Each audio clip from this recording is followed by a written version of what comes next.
El modelo institucional que va a llevar a cabo la dictadura tiene que ver con cómo se da un ordenamiento al interior, ¿sí? Cómo se va a pensar, cómo se diseña. La idea es evitar caer en conflictos, ¿sí? Tratar de controlarse una fuerza a la otra, y principalmente este modelo institucional organizativo tiene que ver con la lectura que hacen de las experiencias militares anteriores.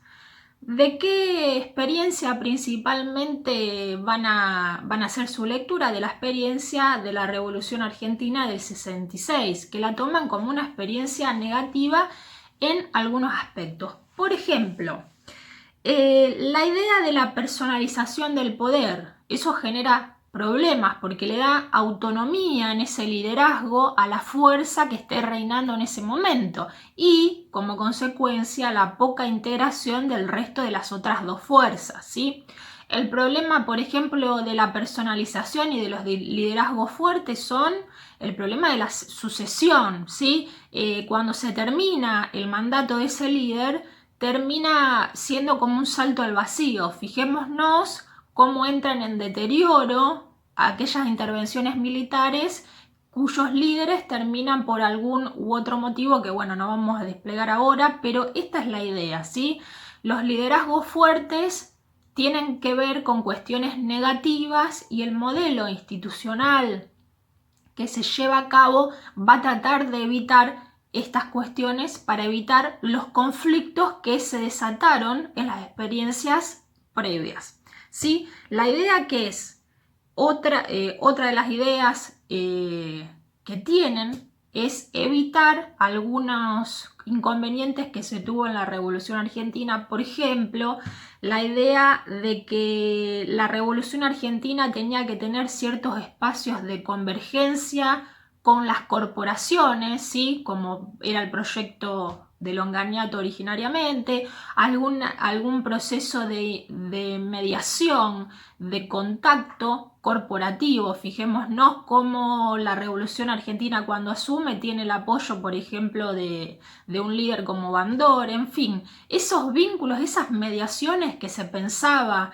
desde el gobierno militar con la sociedad civil mediada por corporaciones, debía anularse. Ese tipo de espacio de mediación y de negociación es visto como una manera negativa, como justamente ese espacio, esa intervención, esas relaciones debían acabarse. La idea es que las Fuerzas Armadas gobiernen desde arriba en absoluta autonomía, no debían tener ningún tipo de contacto ni de presión por ningún tipo de sector. Entonces, esas particularidades de las experiencias anteriores eran negativas y debían corregirse.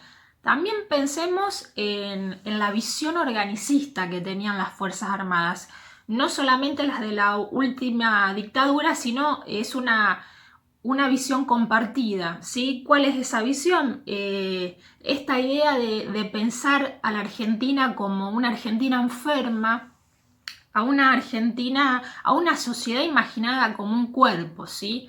Donde la cabeza eran las Fuerzas Armadas y ese virus que estaba en el cuerpo era una parte y al estar enfermo no podía recuperarse, y la cabeza también, por ser la parte racional, tenía la obligación de terminar con ese virus, con ese cáncer, el deber, ¿sí? Esas eran las metáforas que se utilizaban. O sea, la parte estaba enferma y por el mismo hecho de estar enferma no tenía conciencia del mal que le generaba al cuerpo, ¿sí? Esas son las metáforas corporativas y, mejor dicho, organicistas de la sociedad, ¿sí? Entonces, las Fuerzas Armadas tenían la obligación de proceder, el deber más que el derecho, ¿sí? Porque se entendían a sí mismas de esta manera. Con respecto a esa lectura que mencioné sobre el modelo institucional que no querían estos militares en el poder, ahora vamos a ver cómo fueron esas reglas o ese tipo de ordenamiento que se dieron, ¿sí? la lectura de Longaniato era negativa, entonces ahora vamos a ver cómo efectivamente se organizaron. Primero, tengamos en cuenta cuestiones básicas que quizás todos y todas ya conozcamos, de las modificaciones del régimen político básicas. Por ejemplo, disolución del Congreso Nacional, de las legislaturas provinciales, cambio en la composición de la Corte Suprema, intervención en la CGT, en la CGE, suspensión de los partidos políticos, prohibición de la actividad sindical. Eso como grandes modificaciones al régimen político. Y con respecto a los instrumentos normativos de tipo constitucional que se organizó, que se dio a sí misma esta dictadura, hay un montón. Uno de los más importantes tiene que ver, se llama Estatuto del Proceso, que fue uno de los primeros que salió en 1976. Allí se creaba una junta militar, que era el órgano supremo del régimen, ¿sí?, compuesta por un miembro, un comandante en jefe de cada arma, o sea, por 3 miembros. Era un proceso que se iniciaba y se pensaba de manera tal que las 3 fuerzas estaban comprometidas institucionalmente en todo el gobierno militar, y el objetivo, como venimos diciendo previamente, era limitar la personalización del poder. Y también para ellos los personajes, los miembros, tendrían mandatos trianuales, y esta junta, al ser el órgano supremo del régimen, también designaba al presidente y a la Comisión de Asesoramiento Legislativo, conocida por la sigla CAL. Era una comisión que también tenía 3 representantes de cada fuerza y que justamente, como indica su nombre, se dedicaba a hacer el asesoramiento legislativo, y todo debía pasar por la comisión esta.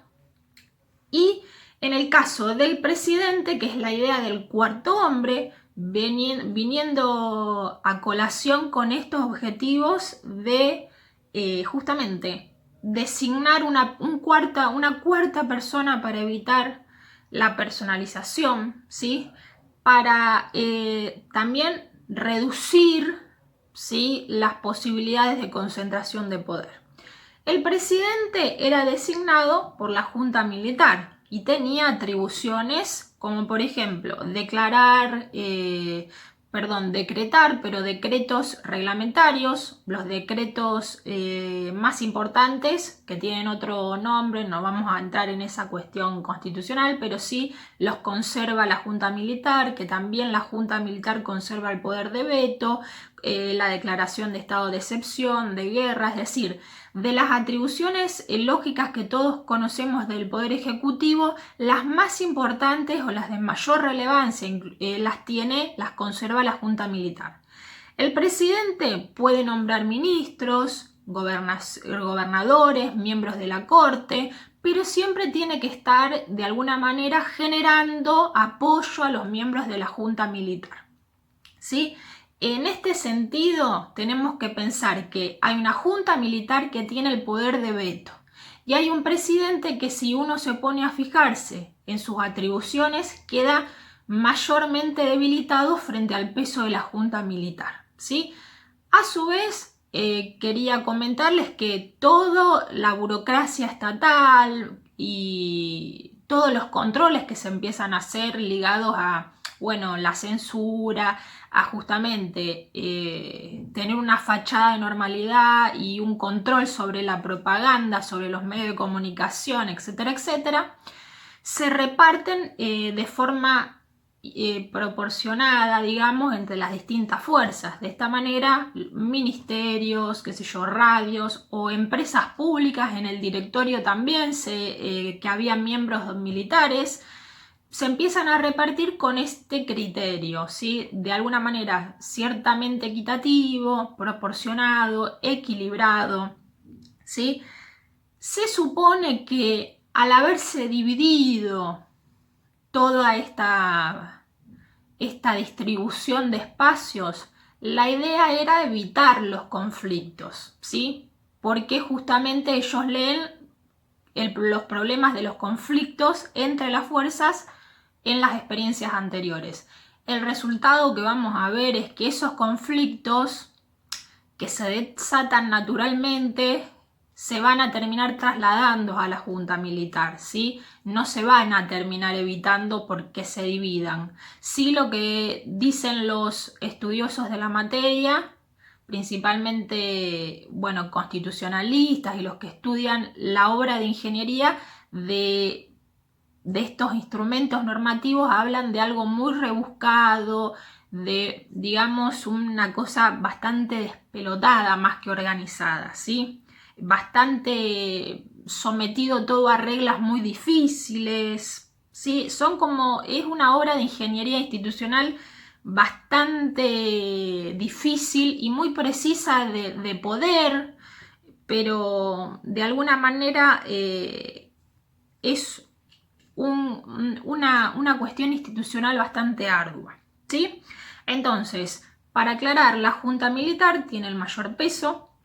En este contexto, el presidente es un presidente que tiene que actuar buscando apoyos y el consenso de la junta, porque el presidente puede designar ministros, pero debe contar con el consenso de la junta.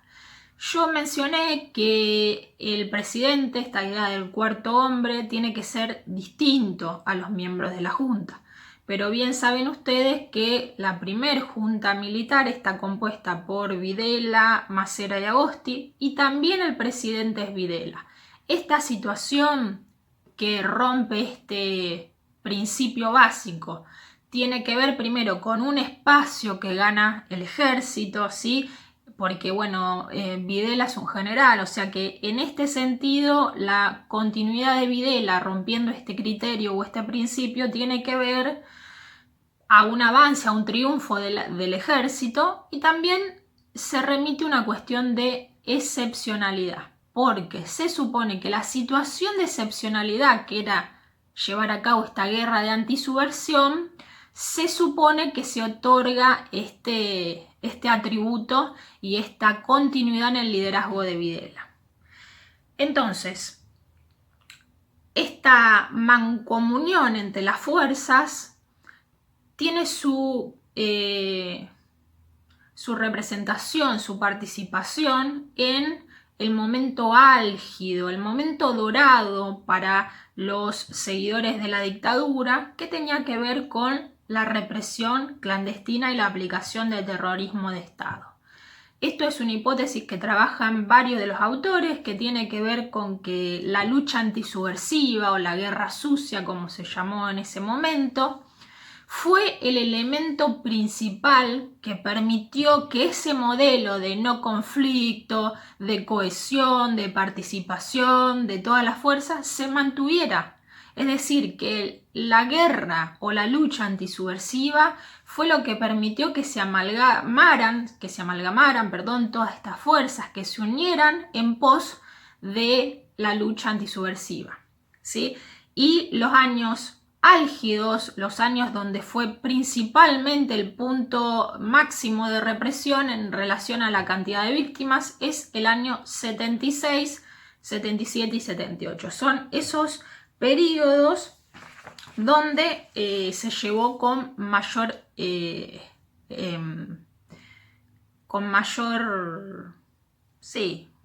clandestinidad, con mayor éxito según las lógicas de estos militares.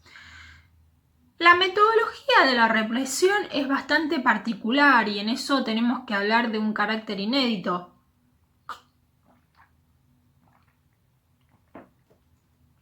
La sociedad argentina habíamos visto que primero ve en este gobierno militar una nueva interrupción del orden democrático, del orden institucional, pero luego nosotros vamos a ver que el carácter represivo no fue un aumento del autoritarismo y nada más.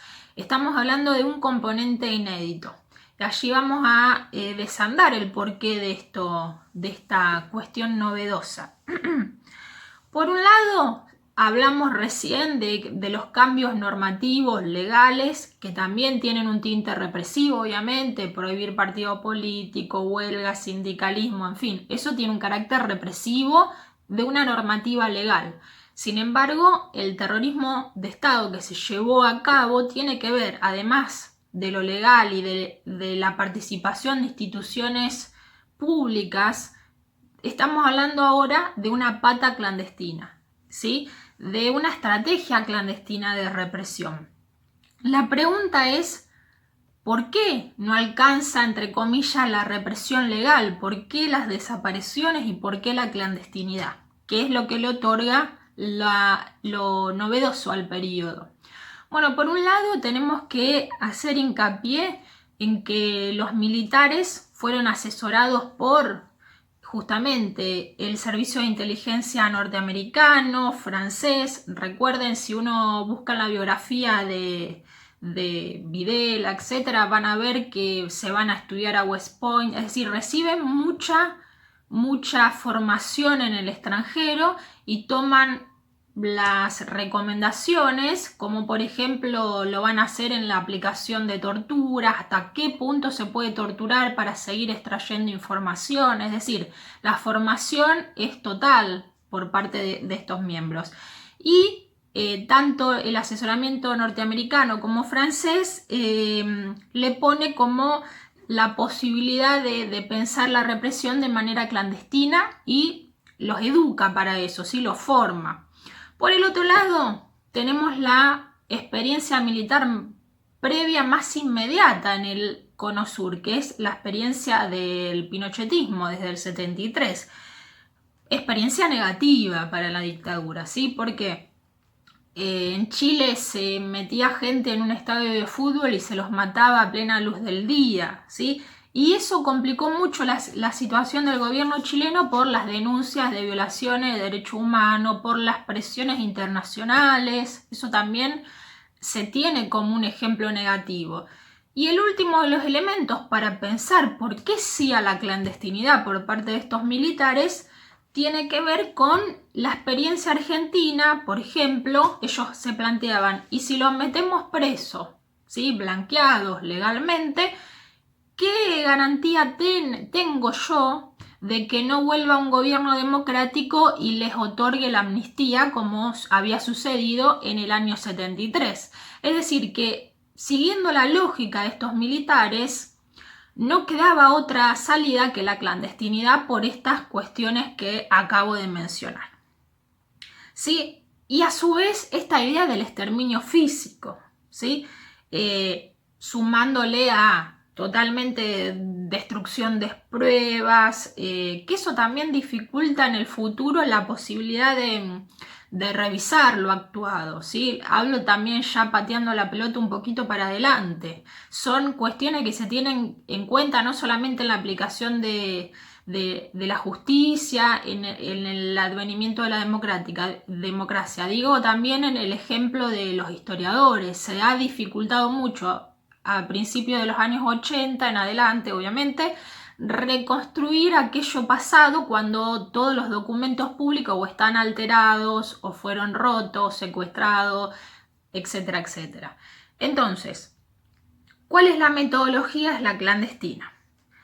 La lucha antisubversiva es planeada justamente con el esquema de mandos verticales, cuyo vértice y cuya responsabilidad máxima es sin duda la Junta de Comandantes, pero por su carácter ilegal, por su carácter clandestino, fueron grupos operativos los que llevaron a cabo las operaciones, como indica su nombre, grupos operativos o grupos de tareas. Era justamente un conjunto de personas violentas que realizaban acciones clandestinas con relativa autonomía, ¿sí? Y eso va a ser un problema, porque son grupos de violentos con información, con autonomía de hacer lo que se les plazca y con dinero, con recursos para llevar a cabo esos operativos.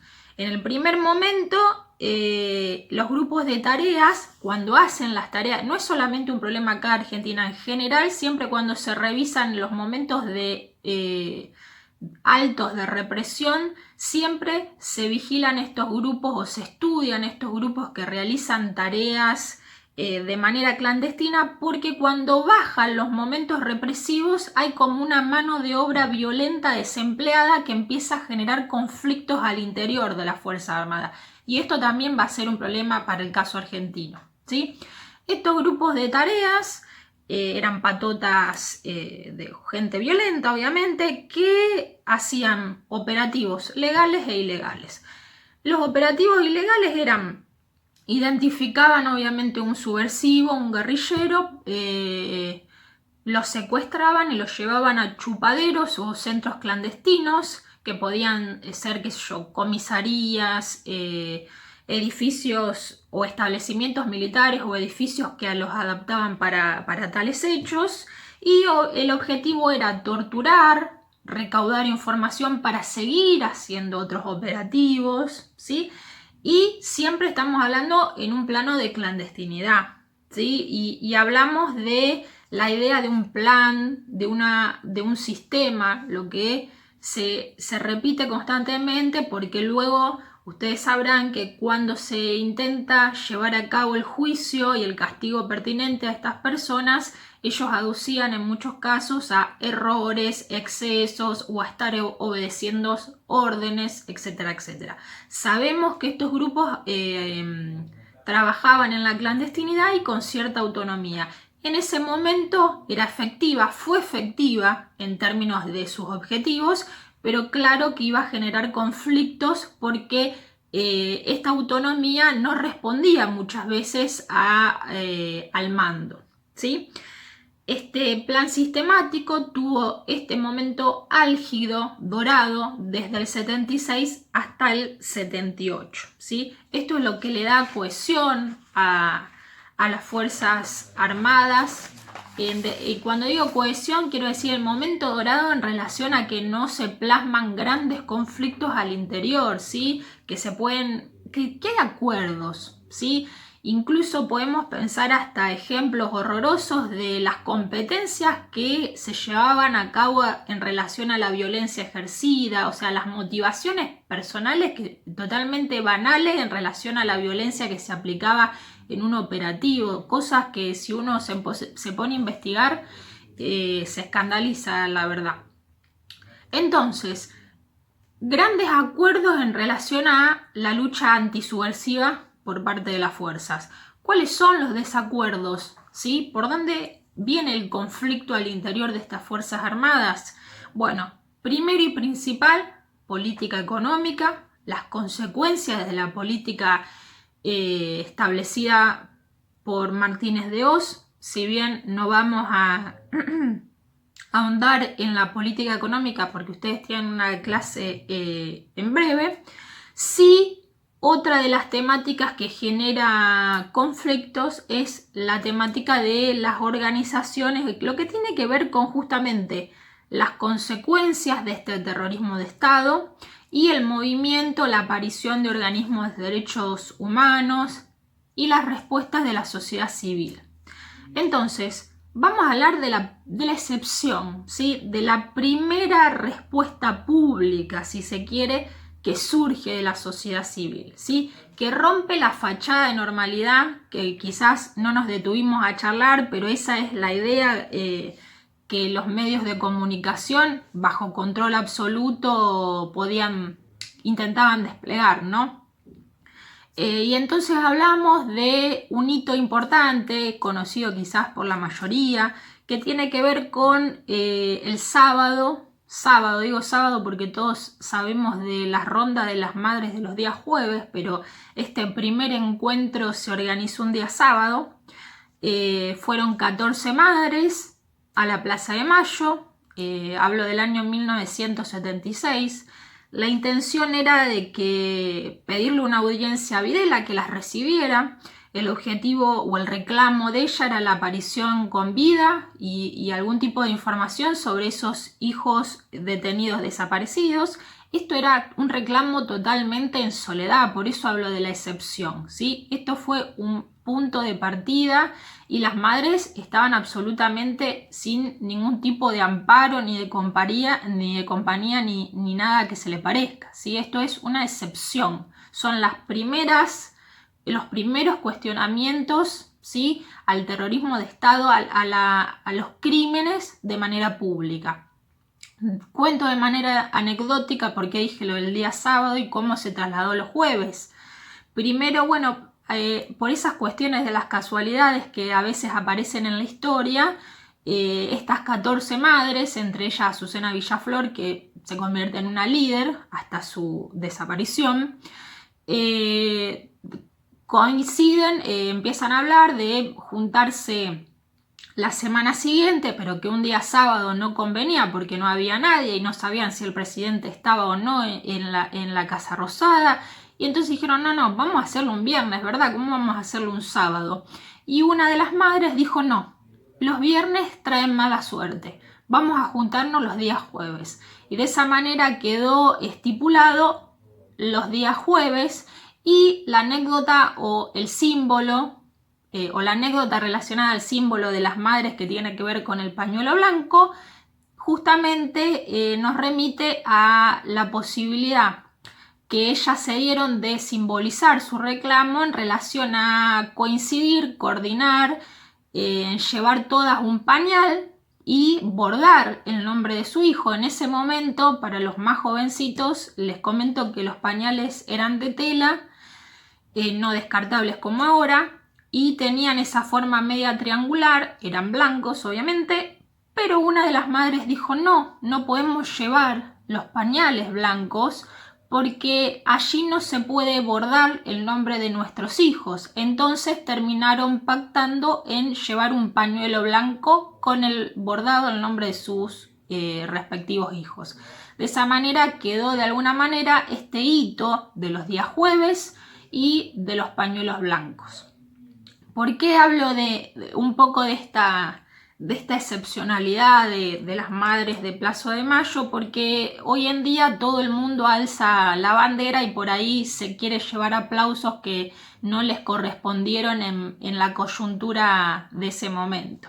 El reclamo de las madres en soledad fue el primero, ¿sí? Después se van a empezar a levantar otras voces, ¿sí? Por ejemplo, si vemos el sindicalismo, acabamos de mencionar todas las leyes prohibitivas que regulaban, entre comillas, la actividad sindical, estaba prohibida, el derecho a huelga también, estaba ilegalizada la CGT, la mayoría de los sindicatos que tenían algún tipo de importancia estaban intervenidos. Y también existía esa ley de prescindibilidad, ahí está, que era la ley que establecía que el Poder Ejecutivo te podía dar de baja en tu trabajo de la administración pública sin ningún tipo de argumento. Esto se utilizó mucho incluso previo a la dictadura militar, en el año 75 ya se utilizaba. Es decir, en la pata sindical la mayoría de los líderes combativos o asociados a pensamientos de izquierda terminan siendo desaparecidos. Muchos de otros índole dirigentes sindicales son acusados de corrupción y terminan presos legal, pero también corridos del espacio público.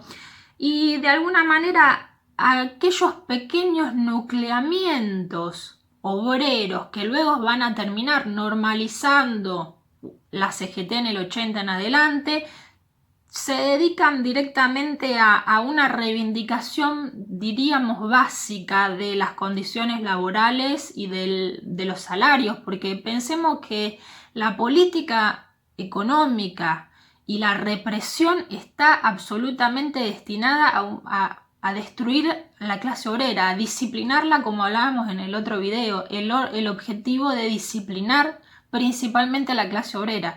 Y la ofensiva es brutal, ¿sí? Pensemos, la política económica, política laboral es destruir totalmente las condiciones que venían ya desde hace tiempo consolidándose entre el Estado y el movimiento obrero. Entonces, de alguna manera, las reivindicaciones obreras eran básicas, condiciones laborales, salariales y no más que eso, ¿sí?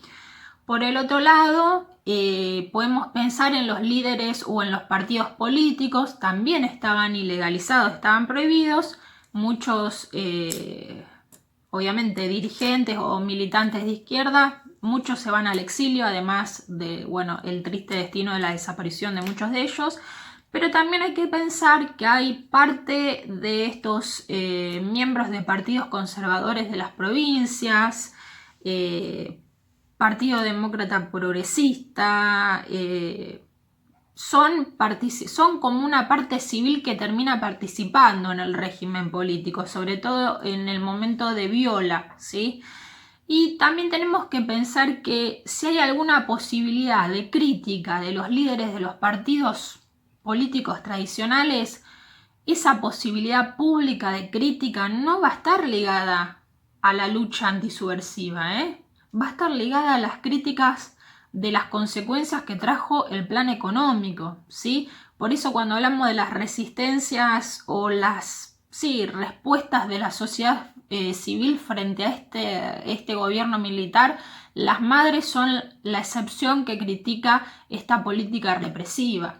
Los líderes, los grandes líderes históricos, cuando se enuncian públicamente, hablan y critican en materia económica, no en la materia de la lucha antisubversiva, ¿sí? Después tenemos un actor importantísimo que tiene que ver con la iglesia, ¿sí? Y también pensarla en su diversidad. Si bien sabemos que la jerarquía eclesiástica apoya fervientemente el golpe porque de alguna manera interioriza esa doctrina de seguridad nacional y coincide con sus objetivos de eliminar ese comunismo subversivo marxista porque es ateo y atenta contra el ser nacional. Pero también dentro de esa iglesia, por fuera de la jerarquía, tenemos, órdenes religiosas como los movimientos de tercermundista o los curas que adoptan su trabajo en sectores marginales, que son víctimas de la represión. Y tenemos el punto extremo de apoyo a la dictadura, que tiene que ver no solamente con esos miembros de la iglesia que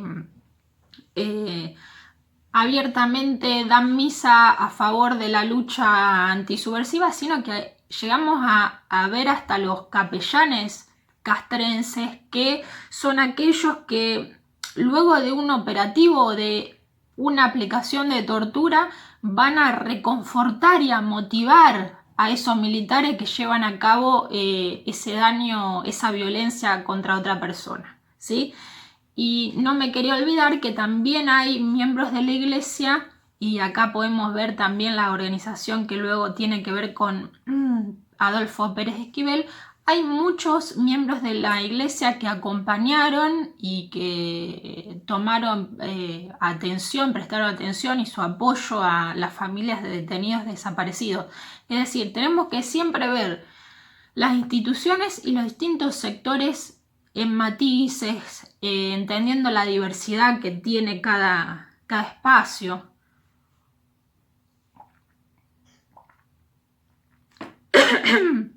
Lo que sí tenemos que tener en cuenta que a partir de 1978, cuando se termina ese momento álgido de la represión y, diría Videla, se gana la paz, se empiezan a materializar rispideces, ¿sí? Problemas que tienen que ver justamente con la aparición y con las presiones internacionales sobre la cuestión de los derechos humanos, ¿sí? Ahí empieza a ser esta temática central en la Junta. De hecho, los registros, las actas que se pueden ver en la actualidad empiezan a directamente copar la atención de todas las reuniones que tienen los miembros de la Junta. Tenemos no solamente en este caso las madres, sino que hay organizaciones de detenidos, primero de familiares detenidos, y de exiliados que están fuera del país tratando de llevar estas denuncias a organismos internacionales. está la APDH, que bueno, en la actualidad es conocida por varios, familiares detenidos, exiliados que ya mencioné. Y también tenemos que ver el cambio de la política internacional, el giro que hace en relación a la política internacional el principal aliado argentino en el exterior, que es Estados Unidos, con la presidencia de Carter, que de alguna manera presiona justamente para tratar de dar un saneamiento institucional a la materia de derechos humanos. A su vez, todo el mundo sabe que en 1978 estuvo el Mundial de Fútbol y fue una excusa para que la prensa internacional también pudiera llevarse información, ¿sí? La respuesta, de alguna manera, que tiene el gobierno argentino para neutralizar todos estos cuestionamientos al régimen es ponerle la etiqueta de injerencia extranjera y de campañas anti-argentinas. Por eso todos conocerán las etiquetas que se redistribuyeron en todo el país de los argentinos somos derechos y humanos, que fue una campaña publicitaria muy exitosa por parte de la dictadura. Lo que quiero marcar que para el año 79 la economía ya está en picada, la recesión es insostenible, los niveles de desempleo para nuestro país que siempre venían siendo, digamos, no de pleno empleo, pero de altas tasas de empleo, se produce la llegada de la Comisión Interamericana de los Derechos Humanos, que pertenece a la OEA, ¿sí? Es una comisión para lo cual la Junta Militar está preparada porque de hecho la están esperando. Obviamente que en el año 79, antes de la llegada, empieza una política de saneamiento en todos los centros clandestinos, entre comillas, que se supone que esta comisión iba a hacer investigación ocular. Ustedes podrán visitar acá en Santa Fe y Dorrego el ex servicio de informaciones acá en la ciudad de Rosario. Cuando uno hace la visita, las guías te dicen cómo fue cambiando el espacio a partir de que se preveía la posibilidad de que la comisión viniera a investigar ocularmente y a revisar si esas declaraciones que decía tal persona que decía haber sido víctima de tortura, etcétera, coincidía con el espacio. Ahí ustedes van a ver cómo se ponen entre pisos, cómo se transforman los espacios porque se espera esta visita. Cuando viene esta comisión dice que tuvo muchas trabas para poder trabajar justamente por estas modificaciones en los espacios que se venían transitando. Entonces, hay una creciente repercusión para el año 79-80 de las denuncias de las madres en el extranjero, ¿sí? Y empiezan a abrirse distintos frentes que ponen en alerta al gobierno militar. ¿Por qué? Recordemos que ellos de alguna forma, así como tomaron su experiencia, como tienen su lectura sobre esas experiencias militares, están reconociendo de alguna manera que esa legitimidad que le garantizó hasta ese momento la lucha de antisubversiva incuestionable por todos los sectores de la sociedad, menos por las madres y por los organismos de derechos humanos, está llegando a un límite, ¿sí? Porque empiezan a empezarse a oír los primeros cuestionamientos, siempre matizando, ¿sí? Estamos en el 80-81, se empiezan a realizar reacciones públicas de protestas, por ejemplo, por parte del movimiento obrero, que ustedes después lo verán. Se realiza la primera huelga nacional, ¿sí? La Unión Industrial Argentina hace reclamos públicos. El diario Clarín le pone tapas en relación a la recesión económica. Es decir, ese consenso que reúne frente a la lucha antisubversiva y lo sigue teniendo hasta, creo que se puede pensar, 1982, en este momento empieza a pensarse como un consenso que va a tener límites, es decir, que la Junta Militar va a tener que buscar nuevas formas de legitimarse, ¿sí? Y van a tener que buscar nuevos elementos de cohesión, no solamente frente a la sociedad civil que empieza a manifestar públicamente estos reclamos, ¿sí? Sino a convencer a las bandas que tenían operativos clandestinos. Recuerdan que estábamos hablando, esos grupos de tarea tienen autonomía, sí, pero ahora son mano de obra desempleada, podríamos decir. No tienen objetivos, ¿sí? Están entrenadas en la clandestinidad para ejercer violencia, para matar, para torturar, ¿sí? Entonces, se empieza a generar un panorama donde ese triunfo sobre la subversión que fue ganado y exitoso, se empieza a terminar esa legitimidad y se tienen que buscar otros nuevos elementos para continuar con la legitimidad, ¿sí? En ese sentido, cuando Videla sale de alguna manera de la presidencia por el motivo lógico de que se le termina el mandato, también tiene que ver con la posibilidad de que una nueva cara pueda continuar, pueda darle justamente un nuevo giro, una nueva legitimidad y una continuidad al gobierno militar.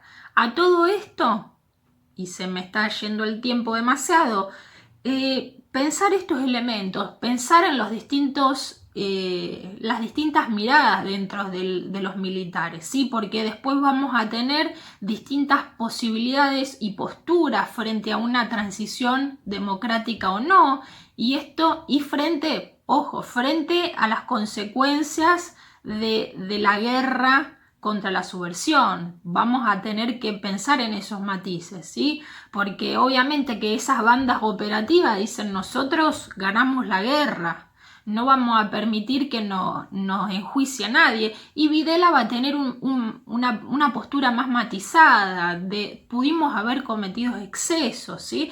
Hay que de alguna manera garantizar la impunidad para Videla, pero no podemos darnos el lujo de quedar aislados, ¿sí? Acá pensemos también en términos económicos, ¿sí? La dictadura empieza a cerrarse en sí misma y a tener el riesgo de quedar aislado. Estos son más o menos los elementos a la hora de pensar este último momento del liderazgo de Videla antes de pasar a retiro.